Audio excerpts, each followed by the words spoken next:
રાજકોટના ચાપરાજપુર નજીક રોડના કામ માટે કેનાલ બુરી દેવાતા ખેડૂતોમાં રોષ ફેલાયો છે। ચોમાસુ પાક બાદ હવે શિયાળુ પાકને પણ નુકસાન જવાની ભીતિ સેવાઈ રહી છે, કારણ કે શિયાળુ પાક માટે ખેડૂતો કેનાલના પાણી પર આધારિત છે।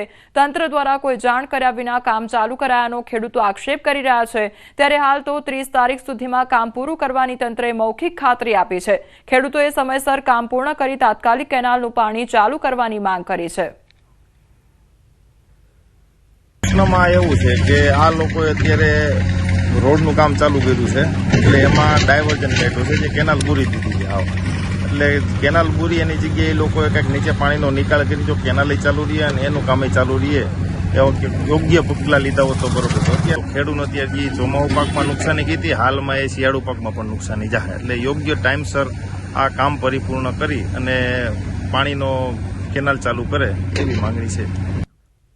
રાજકોટના ધોરાજીમાં 5 પીરવાડી વિસ્તારમાં છેલ્લા 3 દિવસથી ભૂગર્ભ ગટરનું દૂષિત પાણી પીવાની લાઇનમાં ભળવાના કારણે રોગચાળો ફાટી નીકળ્યો છે। આ દૂષિત પાણી પીવાથી નાના બાળકો સહિત 30થી વધુ લોકોને ઝાડા ઉલટીની અસર થઈ છે, જેના કારણે સિવિલ હોસ્પિટલ દર્દીઓથી ઉભરાઈ ગઈ છે। પાણીમાં બદબુ બહુ આવે છે, પાણી જેટલું આવે છે ગંદુ જ આવે છે। પાણીમાં ગટરનો પેલા પાણી મિક્સ થઈ ગયું એવું લાગે છે।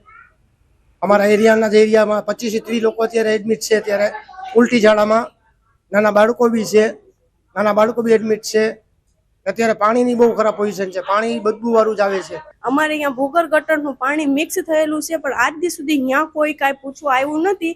આ તકલીફ થઈ તો અત્યારે બધા આવે છે અને પૂછે છે, પણ અહીંયા તો હજી સુધરાઈ સભ્ય વાળા આવ્યા, બાકી જે અહીંયા વોટ માંગવા આવે છે ને એ તો હજી સુધી આવ્યા જ નથી। ખાલી હવારે આવ્યા ને એ બીવી કોણ હતું એ ખબર નથી, તન ફ્રૂટ દઈ દઈને વયા ગયા છે, બાકી કોઈ જાતની બીજી સગવડ બાને અહીંયા પૂછવા આવ્યા નથી।